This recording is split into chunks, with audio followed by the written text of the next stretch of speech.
So మీరు కరణ్ జోహర్ సినిమాలో ఏవి కాపీ కొట్టలేదు ఇప్పటివరకు, అంటే సీన్స్ పరంగా కూడా కొట్టలేదు. మీకు ఏమైనా ఉంటే చెప్పు నాకు, ఇప్పుడు సరదాగా నువ్వు అంటున్నావు కదా ఫ్రాంక్గా మాట్లాడమని. If you have any idea please shoot me. I'm challenging is కాదు I seriously want to know if somebody is saying like that, just show me one scene man. ఇగో ఈ సీన్ ఆ సినిమాలో ఉంది కదా, ఇది నువ్వు ఎత్తింది కాదా అని చెప్పామను. బట్ ఓకే అంటే ఇన్స్పైర్ అయితే అవుతారు.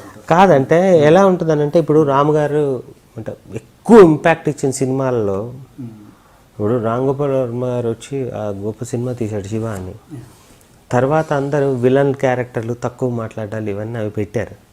పెట్టగానే ఏం చేస్తారంటే ఆయన ఎత్తారు, ఆయన ఇన్స్పిరేషన్ ఉంది అట్లా అన్నాడు. బట్ నేను వేసుకున్న కథ అది కాదు అసలు.